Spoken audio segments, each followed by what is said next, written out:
Oremos. Te damos gracias, nuestro buen Dios, por habernos concedido llegar esta mañana a este lugar.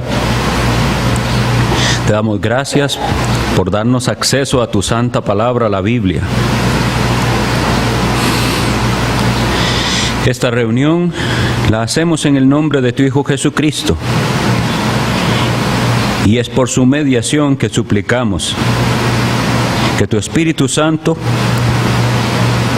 actúe en nuestras mentes y corazones por medio de la palabra que se lee, que se enseña, que se predica. Para que esta palabra llegue a lo profundo de nuestras almas y nos transforme. A algunos que todavía están en oscuridad, ignorancia, pecado, que les alumbre tu palabra. Y a todos nosotros, que nos muestre tu santa voluntad. Ten misericordia de nosotros y haznos ver las cosas como debemos verlas. Sácanos, Señor, de nuestra comodidad, de nuestro engaño. Y que hoy tu Hijo Jesucristo sea presentado de tal manera que el pecador tenga en él esperanza, consuelo y seguridad. Bendícenos, te lo suplicamos en el nombre de Cristo. Amén. Pueden sentarse. Gálatas capítulo 3. Vamos a leer Gálatas capítulo 3 del 19 al 24.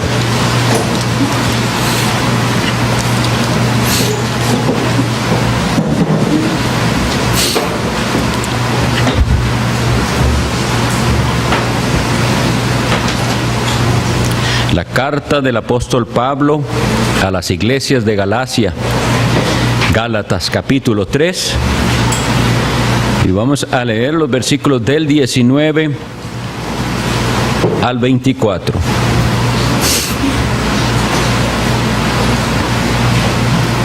Entonces, ¿para qué sirve la ley? Fue añadida a causa de las transgresiones, para que hasta que viniese la simiente a quien fue hecha la promesa. Y fue ordenada por medio de ángeles en mano de un mediador. Y el mediador no lo es de uno solo, pero Dios es uno. Luego la ley es contraria a las promesas de Dios en ninguna manera, porque si la ley dada pudiera vivificar, la justicia fuera verdaderamente por la ley. Mas la Escritura lo encerró todo bajo pecado, para que la promesa que es por la fe en Jesucristo fuese dada a los creyentes. Pero antes que viniese la fe, estábamos confinados bajo la ley, encerrados para aquella fe que iba a ser revelada. De manera que la ley ha sido nuestro ayo para llevarnos a Cristo, a fin de que fuésemos justificados por la fe.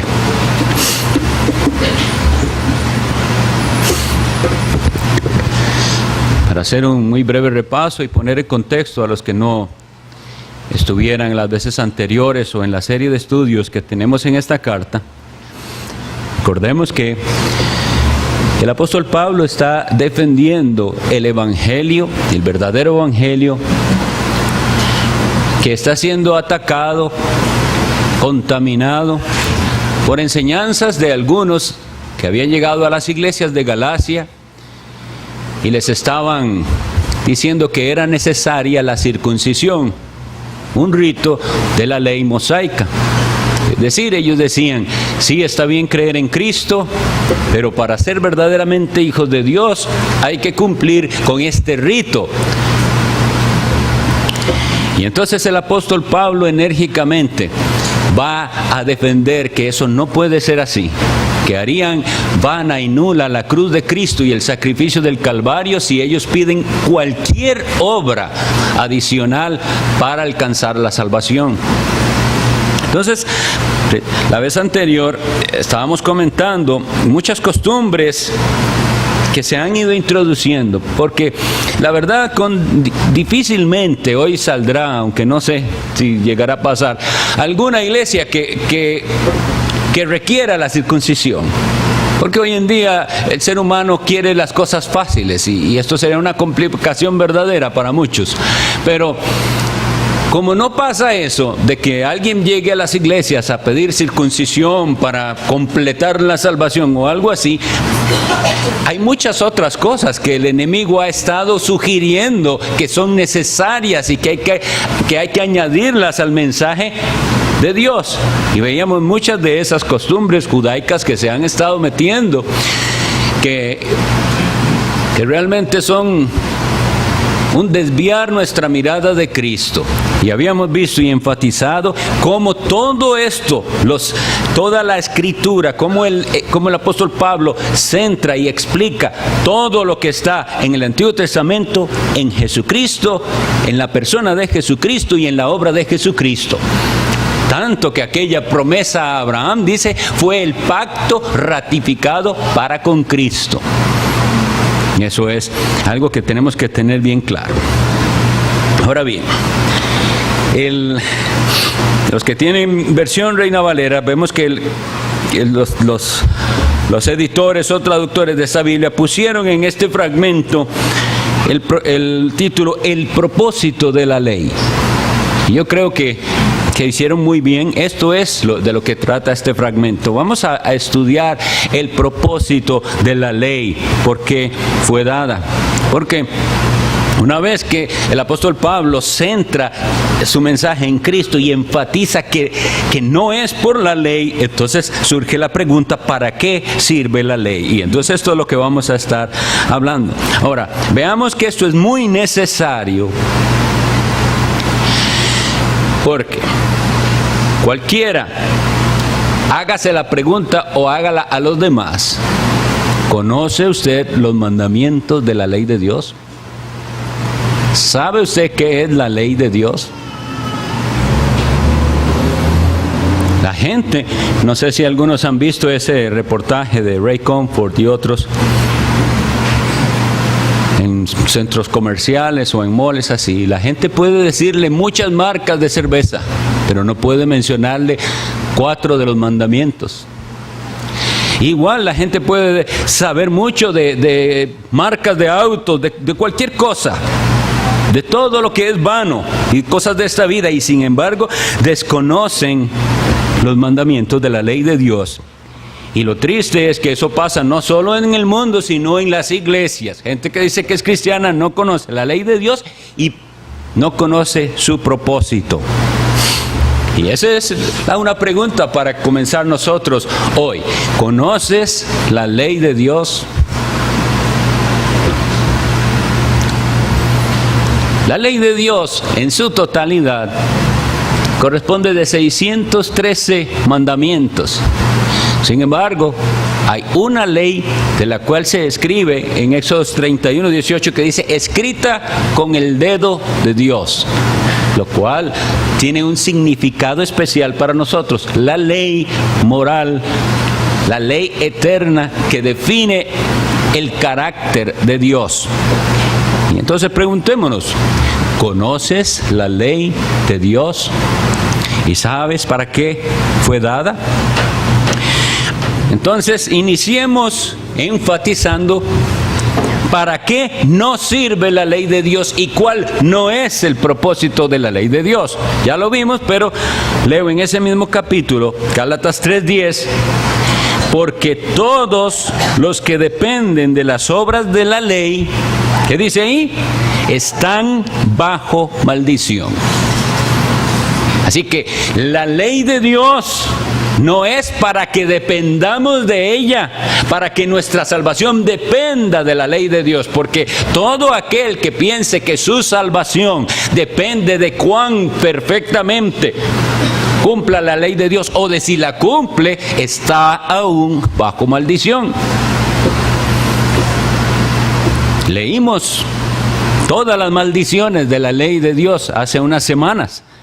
Y eso es necesario que lo entendamos.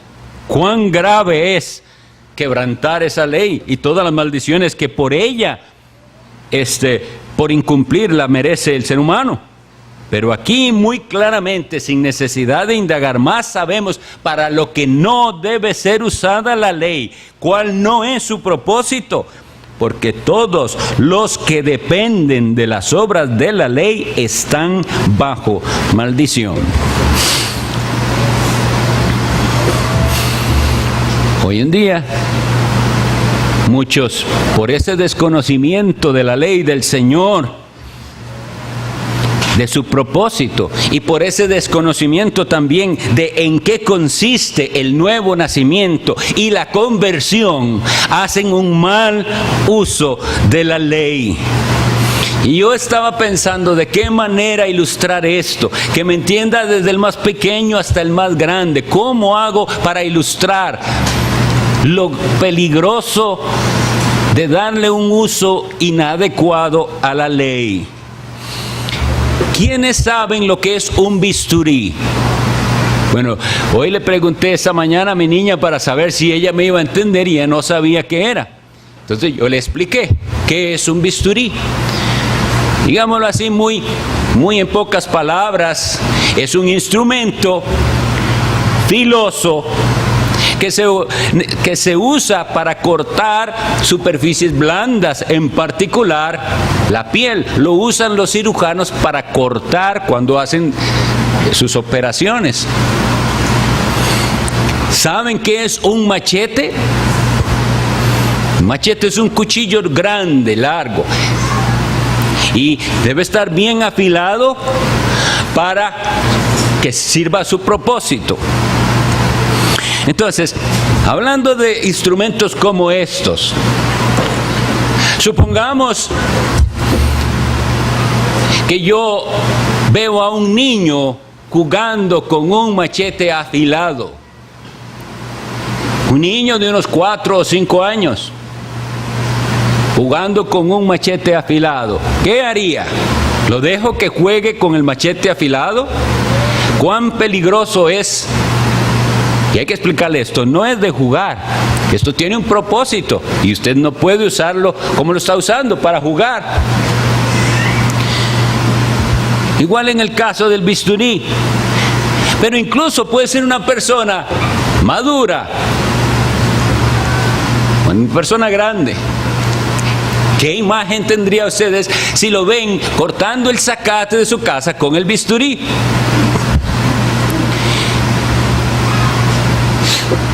Está usando el instrumento para lo que no es su propósito. Y ojalá esto nos haga pensar lo serio y peligrosísimo que es el uso inadecuado de la ley de Dios.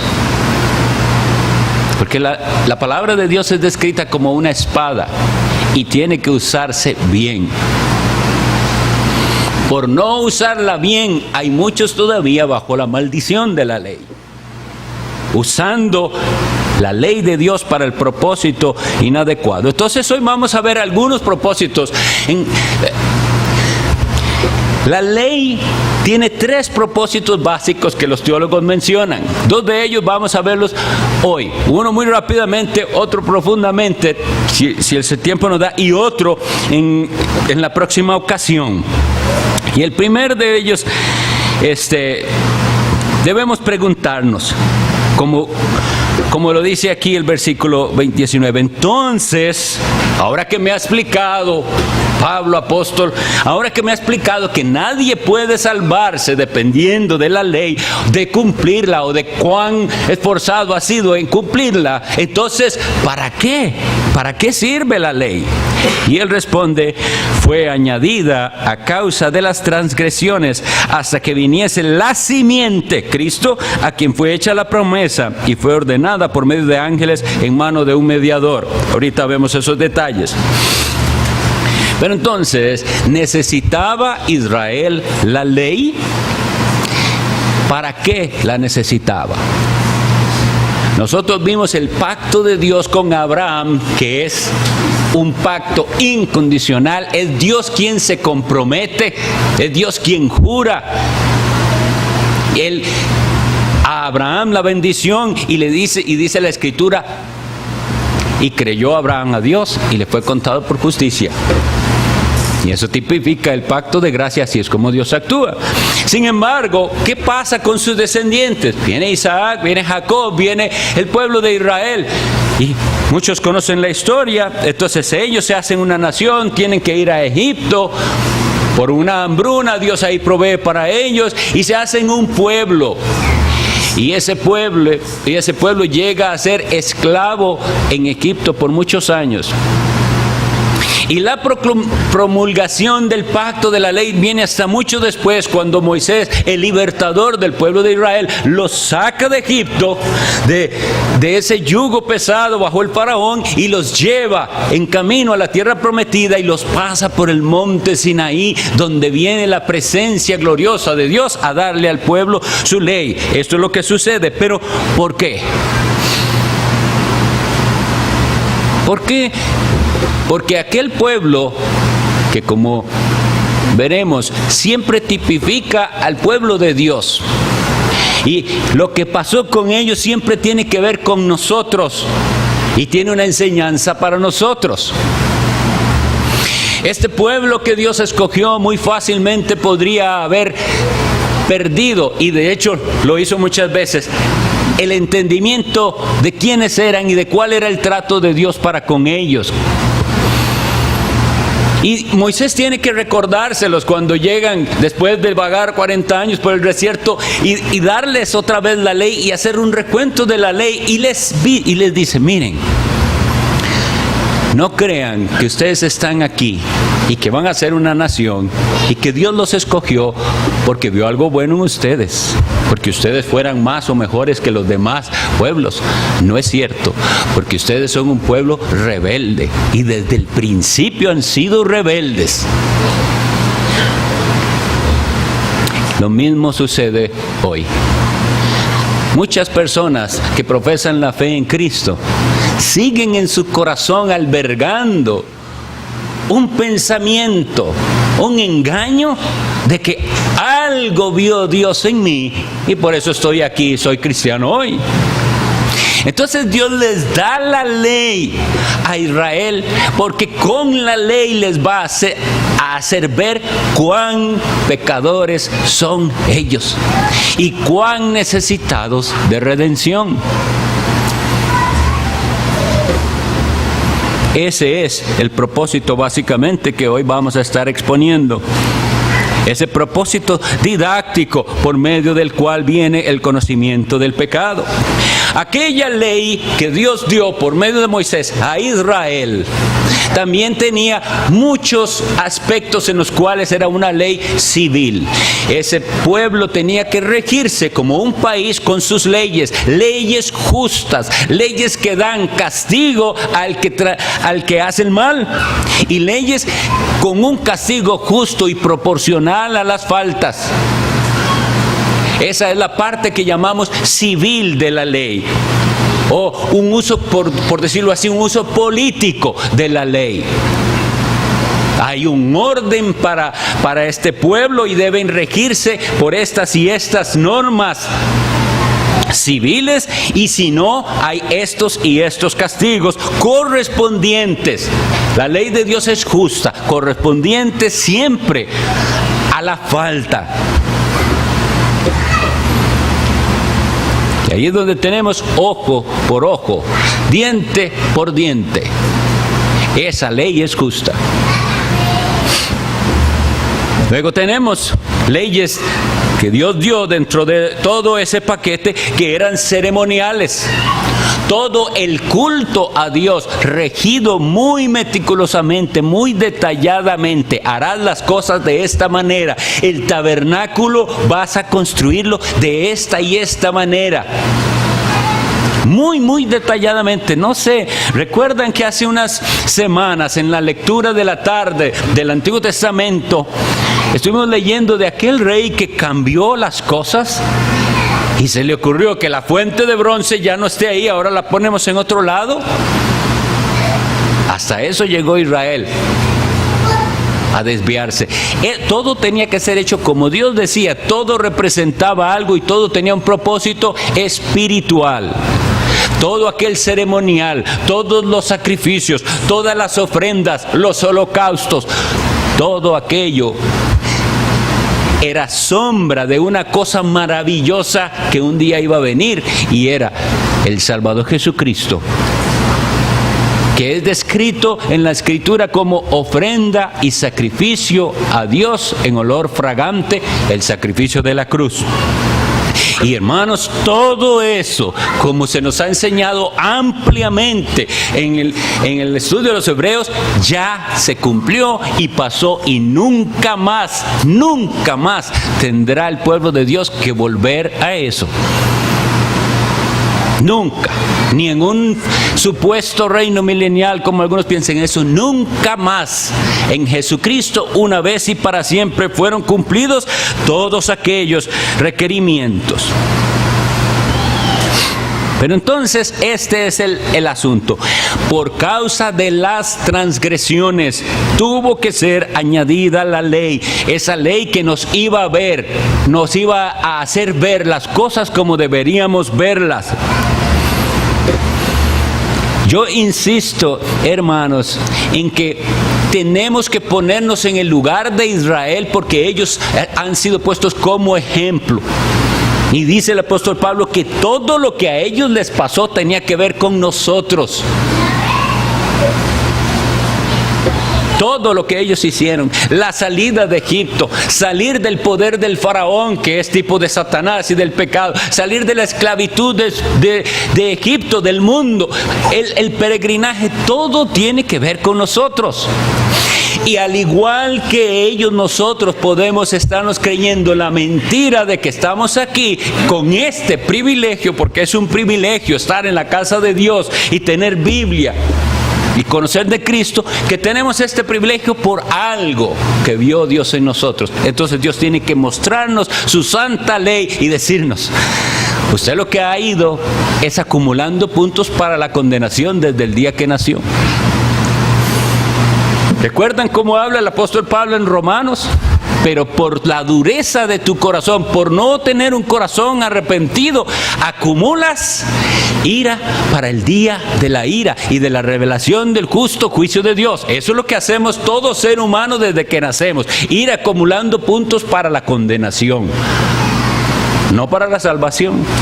Y Él tiene entonces, por medio de la ley, que mostrarnos cuán graves son nuestros pecados, para que entonces entendamos el propósito bien de la ley y qué hace, cuál es la parte buena. Bueno, leamos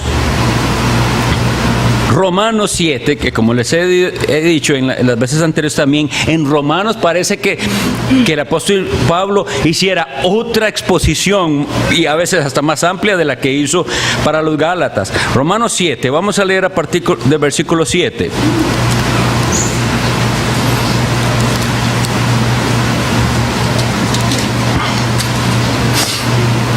¿Qué diremos pues? Vean que la pregunta es muy parecida.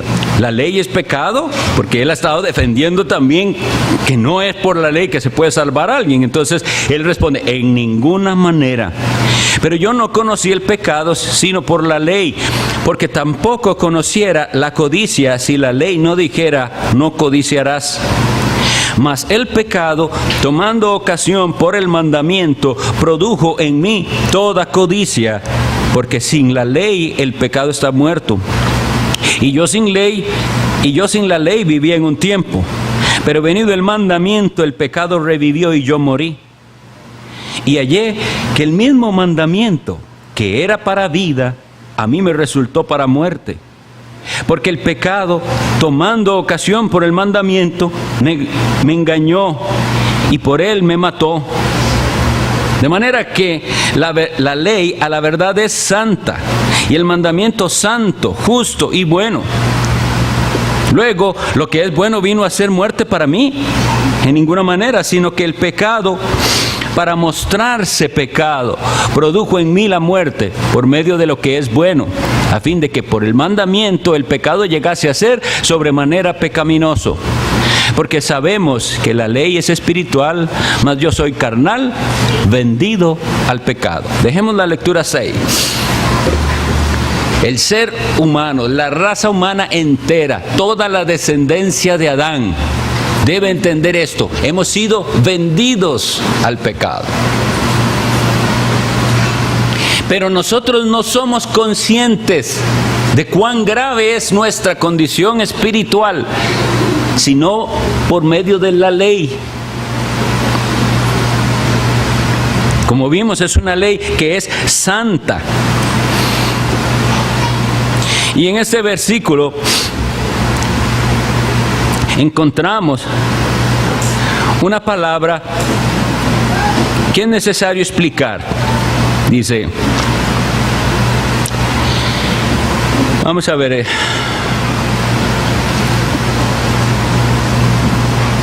en el versículo 24, ahorita nos devolvemos, pero el versículo 24 nos dice: de manera que la ley ha sido nuestro ayo para, es decir, con el fin de, con el propósito de llevarnos a Cristo, a fin de que fuésemos justificados, ¿cómo? Por la fe. Hay dos comparaciones en este texto que vamos a ver. Número uno es la del ayo y la otra es la de un guardián o un carcelero. Un ayo, según las costumbres grecorromanas de la época, parece ser que un ayo era esto. Y se habla de un ayo, eso sí, en las familias acomodadas, en las cuales los padres tenían que enviar a sus hijos a estudiar y tenían uno de los esclavos de la casa dedicado a los hijos, y a veces uno, dependiendo, para cada uno. Y este ayo era el encargado o vigilante del niño para que llevara sus materiales, asistiera a clases, hiciera sus tareas. Y ¿saben qué? Este ayo también tenía autorización de los padres de disciplinar a ese chico. Y ahí él andaba la vara. Si tuviera que usarla, la usaba. Eso hacía. Él le llevaba al maestro constantemente y le guiaba, y eso por un periodo de tiempo. No para siempre, hasta que ya el niño madurara. Entonces, ese es el propósito que nos está diciendo aquí que hace la ley: mostrarnos, llevarnos al que sí nos puede enseñar la forma de salvación, al que sí nos puede enseñar quién somos nosotros, al que sí nos puede enseñar verdaderamente quién es Dios. La ley cumple ese propósito.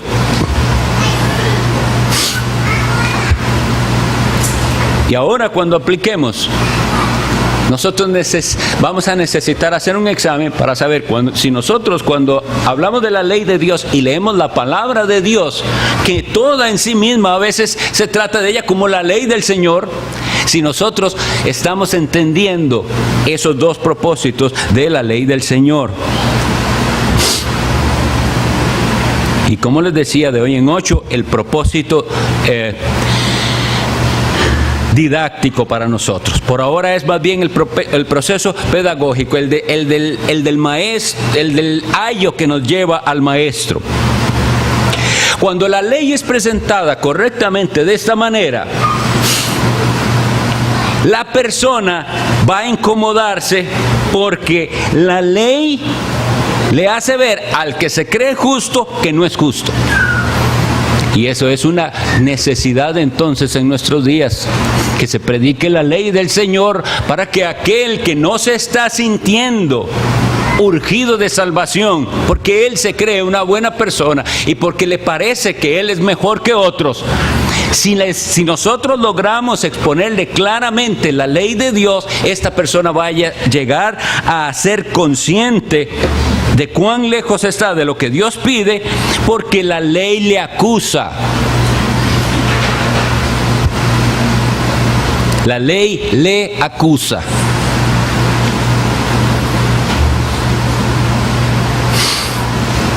Hay la otra ilustración que se nos da aquí. Dice así, versículo 22. Mas la Escritura lo encerró todo bajo pecado, para que la promesa que es por la fe en Jesucristo fuese dada a los creyentes. Y es que es ese uso que les digo, que es como si fuera un carcelero o un guardián, es porque esta palabra encerró es la que se usaba en griego para eso, para el que encierra pero en la cárcel. La Escritura, es decir, la ley de Dios, es Dios a través de su ley encierra a todo mundo bajo pecado. En ese sentido, entonces tenemos a un guardián o carcelero en la ley que nos hace ver quiénes somos nosotros realmente delante de Dios y cuán atados estamos a nuestros pecados.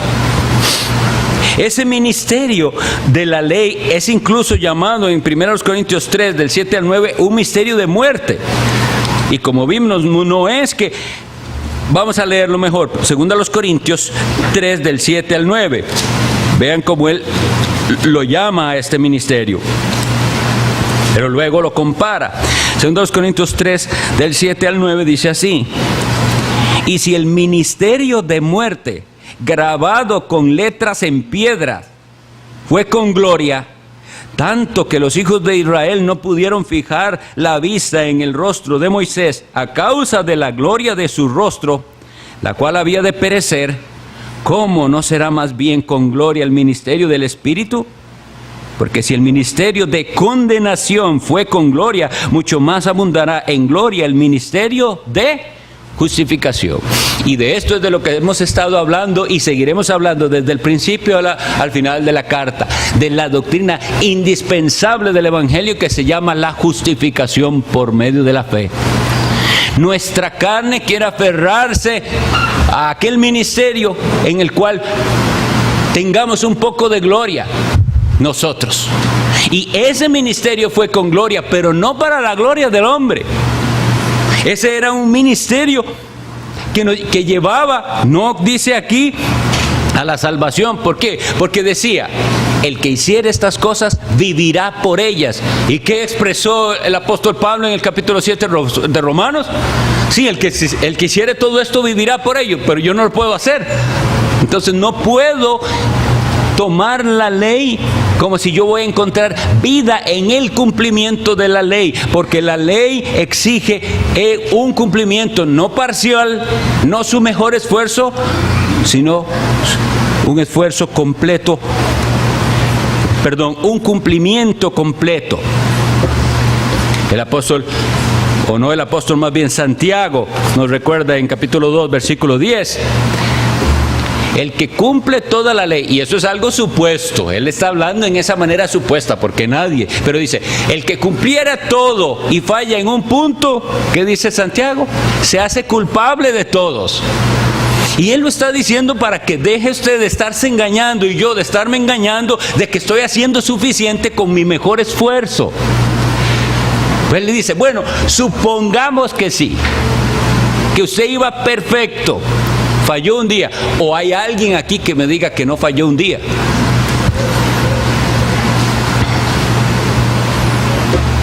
La ley entonces no puede dar vida y es llamada en ese sentido un ministerio de muerte. Me lleva a entender como carcelero y guardián que es, me lleva a entender que lo único que me toca a mí es poner la cabeza para la guillotina. No hay más. Si a usted lo van a juzgar por la ley de Dios, eso es lo único que le toca. Condenación. No hay más. Lo triste del legalismo. Y entendamos bien qué es esto, porque como les decía al inicio, la gente usa palabras que ni sabe qué significan. Y en aquella ocasión yo les dije, para muchos nosotros somos una iglesia legalista. Y también en aquella ocasión les dije, y bueno, yo creo que puede haber entre nosotros legalistas. Pero el Evangelio es contrario a ese legalismo. El Evangelio te hace mirar únicamente a Jesucristo como tu esperanza, no a la ley, no al cumplimiento de los mandamientos para salvación. de hoy en 8 días vamos a ver un poquito más tal vez de eso. Y en el capítulo 5 de esta epístola vamos a ver ampliamente el uso correcto de la ley de Dios para los cristianos. Porque como siempre las personas se van de un extremo al otro. Y están los que ponen una serie de requerimientos al hombre para salvación. Y que engañan a la persona que se siente salva porque ya hizo aquellos requerimientos que en su iglesia le dicen que tiene que hacer. Y eso es en lo que basa su salvación. Pero hay el otro extremo en el cual, leyendo estos versículos de que no podemos depender de la ley, porque depender de ella es estar bajo maldición, llevan a las personas a pensar que no tenemos ninguna obligación para nada con la ley de Dios. Y tenemos que darle, como les decía al principio, el lugar correcto. Use el machete para lo que es y el bisturí para lo que es. No trate de usarlos para los propósitos que no fueron hechos, porque se va a lastimar usted y va a lastimar a otros. Y esto no es de cortadas nada más físicas, es de heridas gravísimas y de la salvación de su alma. Yo no sé cuántos de ustedes que tengan niños saben y que le han advertido a sus hijos que no jueguen con aquello. Pues yo tengo una que supo con su dedo que no se tenía que tocar el filo, pero estaba advertida, nada más que igual siempre lo hacen y ahí está. Entonces, no estamos hablando de heriditas así que se curan así nomás. Estamos hablando de algo de carácter espiritual y eterno y que puede llevar a las almas a la perdición. Esta es nuestra preocupación. Fácilmente podemos citar un versículo como Mateo 7 cuando dice: muchos me dirán en aquel día, Señor, Señor, no profetizamos en tu nombre, hicimos milagros, sacamos demonios y hoy estoy aquí y resulta que no soy de los tuyos. Y sentirnos lejos de eso porque nosotros no tenemos esas prácticas. Pero estoy segurísimo que también habrá quienes dirán: Señor, Señor, y estaban sentados en iglesias bíblicas, oyendo una y otra vez predicaciones. Pero ellos seguían confiando en sí mismos y no en Jesucristo. Y le dirán: Señor, Señor, yo creí que yo era cristiano. Y pueden haber sido bautizados. Y pueden tomaba la cena del Señor, etcétera, etcétera. Y no haber entendido el Evangelio. Y esto es algo demasiado, muy, muy grave.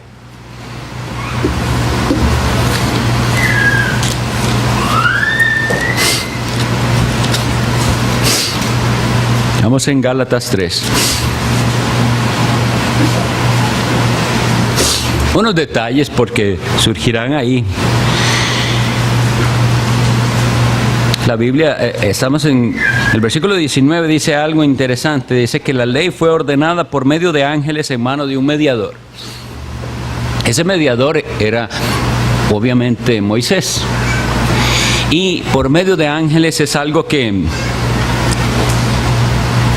aparece confirmado en otras partes de la Escritura, no tal vez en el mismo momento en que se hizo la ley, pero al final de sus escritos Moisés dice que Dios vino, parecido a lo que escribe después Habacuc, que Dios vino desde Temán, el santo desde el monte de Parán, y él vio su gloria, y dice, y con él venían millares de millares. Moisés vio la gloria de Dios y millares de ángeles que venían a dar la ley. Entonces, hermanos, no podemos simplemente desechar la ley. Tenemos que entender que ese ministerio fue con gloria y tuvo su propósito y fue entregado por medio de ángeles. Es decir, por mano de ángeles. También en Hechos 7, cuando Esteban está haciendo su defensa, él habla: vosotros que recibisteis la ley por disposición de ángeles, pero no les aprovechó. No la estimaron, no la usaron correctamente. Entonces sí, fue un ministerio importantísimo y tiene importancia y sigue teniendo importancia. porque esto es lo interesante de la Biblia y lo precioso de ella, que todo aquello que está escrito nosotros lo leemos no sin provecho, con gran provecho para nuestras almas, para darnos entendimiento siempre, siempre, siempre de esto, de quién es Dios y de qué es lo que Dios pide de nosotros, de cuál es su trato con nosotros. Entonces aquí vemos la superioridad de ahora sí en el pacto de gracia ratificado con Cristo con respecto a aquello. ¿Por qué? Porque así como Dios habló es directamente con Abraham. No había mediador ahí. Dios llama directamente a Abraham y trata directamente con él. Esta es la superioridad o una de los aspectos de la superioridad del pacto que ahora es vigente. Una promesa directa sin mediador. Dios comprometiéndose a cumplir algo. También habíamos visto, bueno, o los que estuvieron cuando el pastor expuso Hebreos 8, que era un pacto basado en mejores promesas, el que está vigente ahora, el pacto de gracia, mejores promesas que las del pacto antiguo. Y esto a todas luces porque no está basado en nuestro desempeño ni en algo que nosotros hacemos. La promesa es que el que cree en el Hijo tiene vida eterna. ¿Hay algo más superior a semejante? Es preciosísimo el Evangelio si usted lo entiende. El que cree en Él tiene vida eterna. Y al que cree, el Señor ya lo da por suyo. Ahora, disculpen hermanos que haga ese paréntesis, pero es que me pongo a ver en la lectura que tuvimos. El Señor entregando esa parábola de ese Señor entregando talentos a aquellos. Y les da talentos y ellos hacen algo, pero ese último dice, tuve miedo. ¿Y qué hizo con el miedo? No nos podemos quedar ahí. Cuando la ley es claramente expuesta, como ahorita lo vamos a hacer en las aplicaciones, tiene que darnos miedo. Pero no podemos quedarnos con el miedo ahí. Tiene que llevarnos a hacer algo para que cumpla su propósito la ley. Y yo creo que así vamos a tener después que terminar, Señor, que tu ley cumpla el propósito en mí de llevarme constantemente al Señor Jesucristo. Entonces, vamos a comenzar a aplicar esto. Y nada más un comentario más donde dice, más la Escritura lo encerró todo bajo pecado para que la promesa que es por la fe en Jesucristo fuese dada a los creyentes. Vimos que de qué se trata esa promesa antes. Dice, pero antes que viniese la fe, estábamos confinados bajo la ley, encerrados para aquella fe que iba a ser revelada. Y también recordatorio y confirmar una vez más, no significa que no había fe y que no había gracia, pero la Biblia claramente nos dice que es en Jesucristo, el Verbo encarnado, el Hijo de Dios. Él es la revelación completa de Dios. Y por eso dice Juan 1, la ley por medio de Moisés fue dada, pero la gracia y la verdad vinieron por medio de Jesucristo, en su manifestación completa, en que ya no hay nada más que añadir, pero no que no existiera fe, porque todos nuestros hermanos, miembros de la única iglesia verdadera, que comienza desde el principio del mundo hasta el fin, con todos los elegidos de Dios, todos hemos sido y seremos salvados de una única manera, por la fe en el Hijo de Dios. Aquellos por la fe en esa promesa que habría de venir, como leímos también hace 8 días, que dice que ellos veían por la fe y creían y sabían que esas promesas todas tenían un significado más allá. y murieron creyendo en que algo iba a suceder al futuro, que iba a ser el cumplimiento de las promesas. Y nosotros de este lado de la cruz, ¿qué hacemos? ¿Y qué tenemos que hacer para salvación? ¿Y qué hacemos continuamente como creyentes? Volver nuestra mirada hacia el Calvario una vez más, a lo que sucedió hace más de 2000 años. Eso es lo que hacemos. Y ese es el punto central de todo: Jesucristo y su sacrificio. Bien, entonces hagámonos estas preguntas. ¿Cuál es nuestra reacción ante la ley de Dios? ¿Cree usted que la cumple? Vamos a empezar entonces por los mandamientos. Esos que Dios dice que escribió con su propio dedo, que es una expresión, sabemos eso, Dios es espíritu, pero con el dedo de Dios. Son frases que nos tienen que llegar.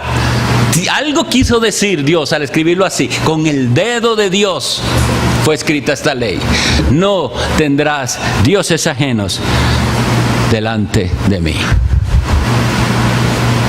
¿Hay alguien aquí que pueda cumplir ese mandamiento, o que lo haya cumplido, o que piense que lo está cumpliendo? Es interesantísimo que el apóstol Pablo equipara a la avaricia con la idolatría. Colosenses 3:5. Y la avaricia es ese deseo de tener más. Tengo y quiero más. Usted tiene otro Dios. Es ese. Lo que sea. Lo que sea. Porque no nos engañemos. Alguien aquí piensa: no tendrás dioses ajenos delante de mí. Y dice: bueno, yo no adoro a nadie, ni al sol, ni a la luna, ni a Buda, ni a la Alá, ni a nada. Yo no tengo dioses ajenos.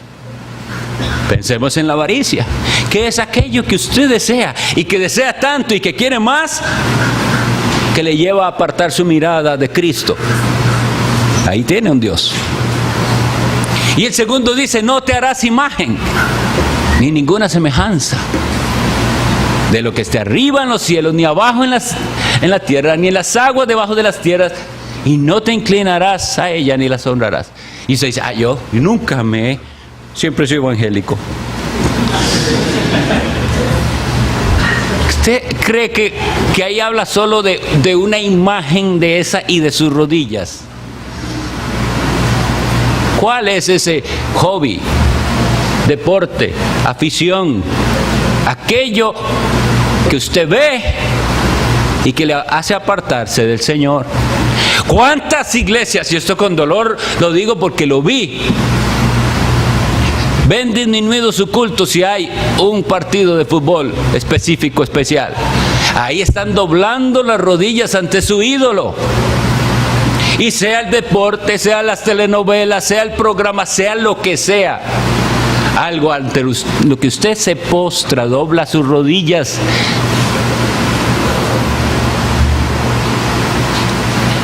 Ahora, ya con estos dos debe comenzar el temor en nuestro corazón, porque usted no ha cumplido el mandamiento de Dios, ni yo tampoco. Hemos tenido dioses ajenos y nos hemos postrado ante imágenes. Y ni qué decir de otras horribles cosas que pasan. El mismo pecado, en diferentes corrientes. Ante las imágenes sensuales, ante lo que es inmundo.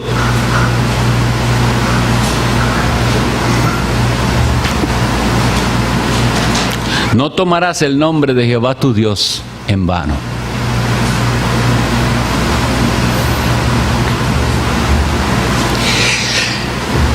¿Qué dice más? Porque no dará por inocente Jehová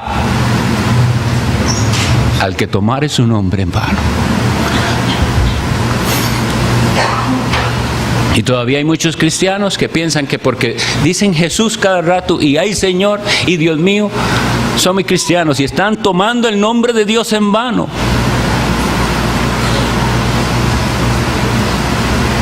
Tenemos que... Esta ley nos humilla, porque hemos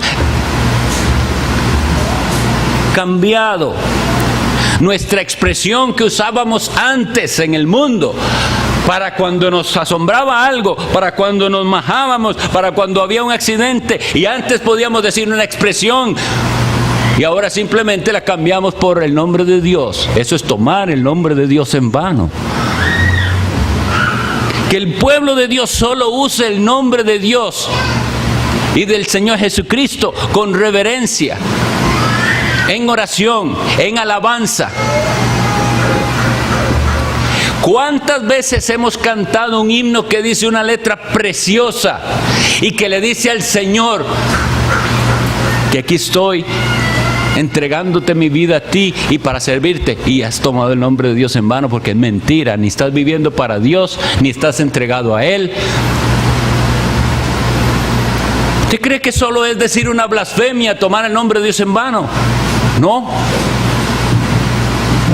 Acuérdate del día de reposo para santificarlo. Tenemos que ser agradecidos con el Señor, que con el tiempo Él nos ha ido enseñando mejor y mejor la manera en que deberíamos observar el día del Señor y ver las promesas tan preciosas. Si retrajeres del día de reposo tu pie, de hacer tu voluntad en mi día santo, y lo venerares y llamares a Él delicia.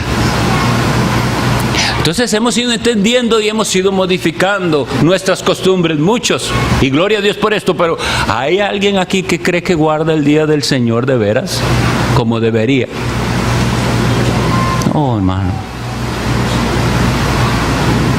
no estás guardando el día del Señor como Él manda. Debemos, pero no nos engañemos.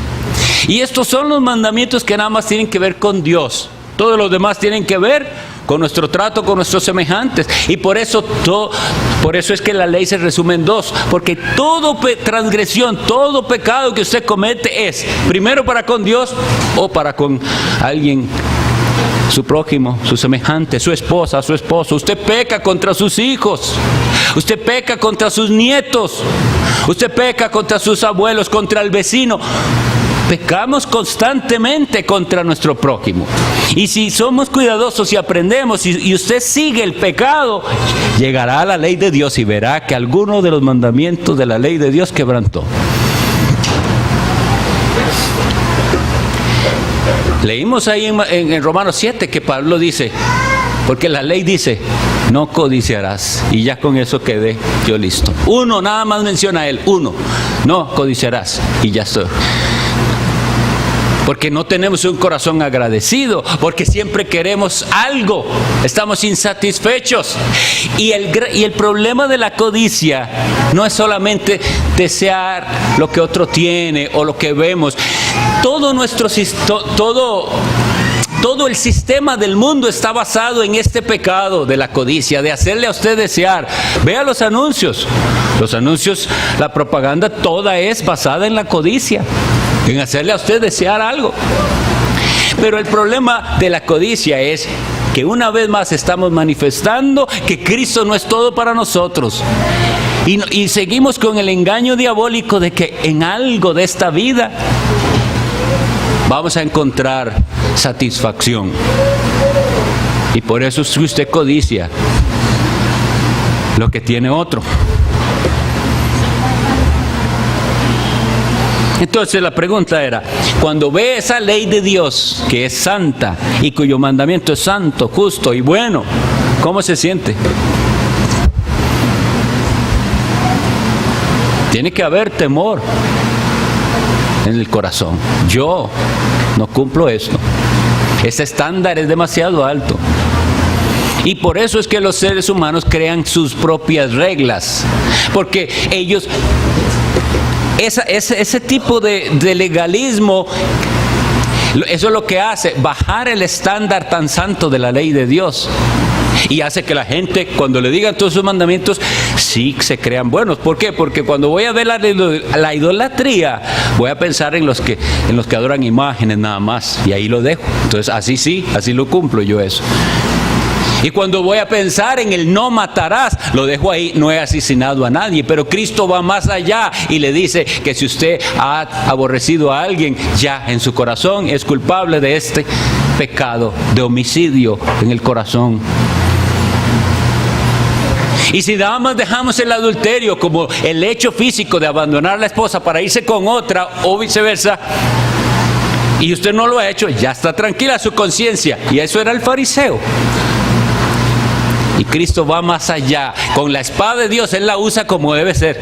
Él usa el bisturí ahí, en lo podrido, y va, y lo arranca y dice: el que mira a una mujer para codiciarla, ya adulteró en su corazón. Cae otro, y ahí caemos todos, uno por uno, que Dios venga con su espada y nos haga caer de rodillas a todos. Entonces, ¿cuál es la reacción ante la ley de Dios? ¿La cumple usted? ¿Piensa que la puede cumplir? Cuando usted siente envidia, codicia, cuando usted es glotón. ¿Sabe que la Biblia habla de la glotonería? Cuando usted es glotón, peca. Y más bien hay personas que se enorgullecen y hacen risa de sus glotonerías y de su egoísmo, y piensan que esos pecados no llevan a la condenación. Solo los que son muy malos, crueles, malvados, eso sí, tienen el infierno asegurado. Eso no es darle un buen uso a la ley de Dios.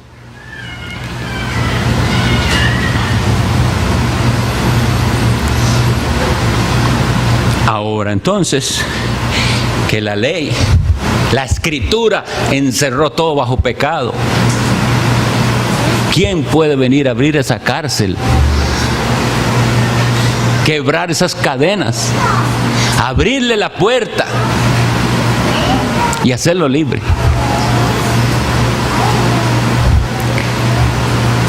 La ley le muestra a Cristo. La ley le muestra a uno que sí cumplió perfectamente todos los días de su vida en este mundo, desde el día 0 hasta que partió otra vez con el Padre, esa ley.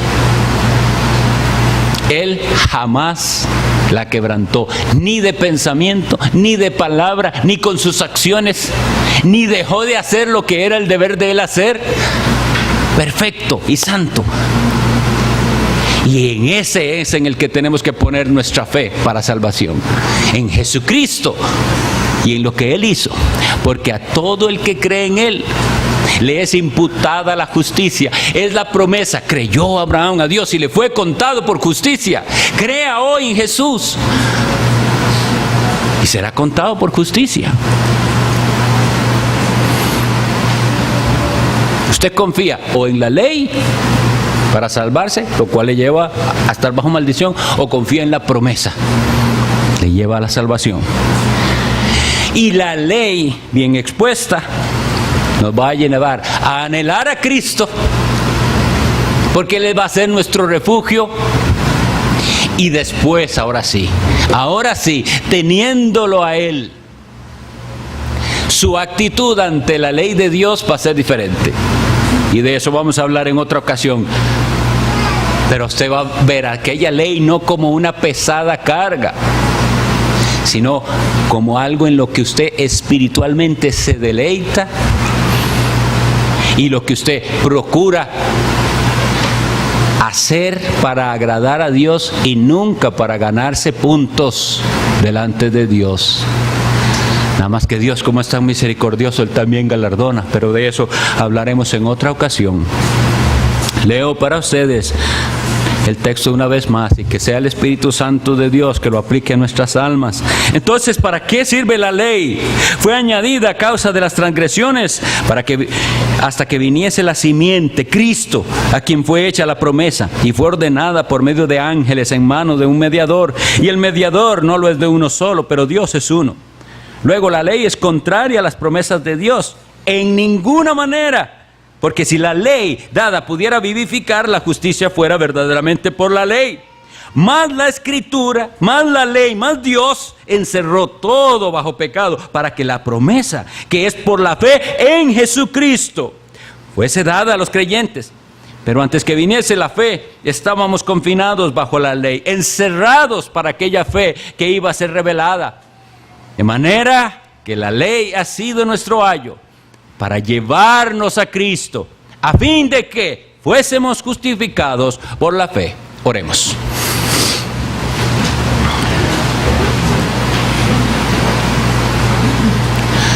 Bendito Dios, esta es tu palabra.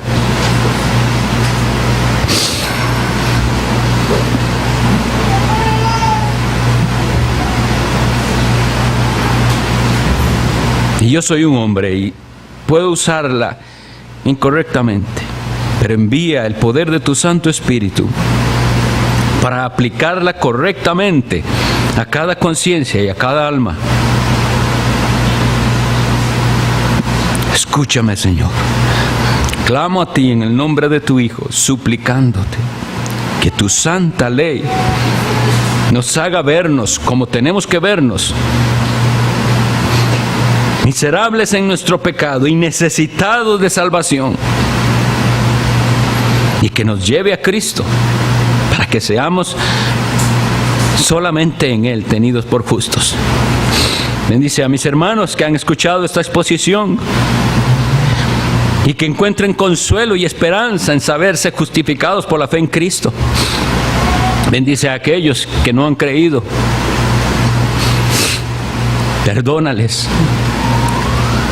Hazles ver la necedad de confiar en sí mismos o en lo que hacen para salvarse.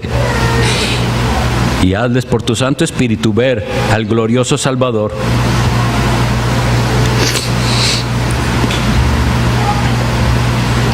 Que Cristo sea glorificado en nuestras vidas. Lo pedimos en su nombre y para tu gloria. Amén.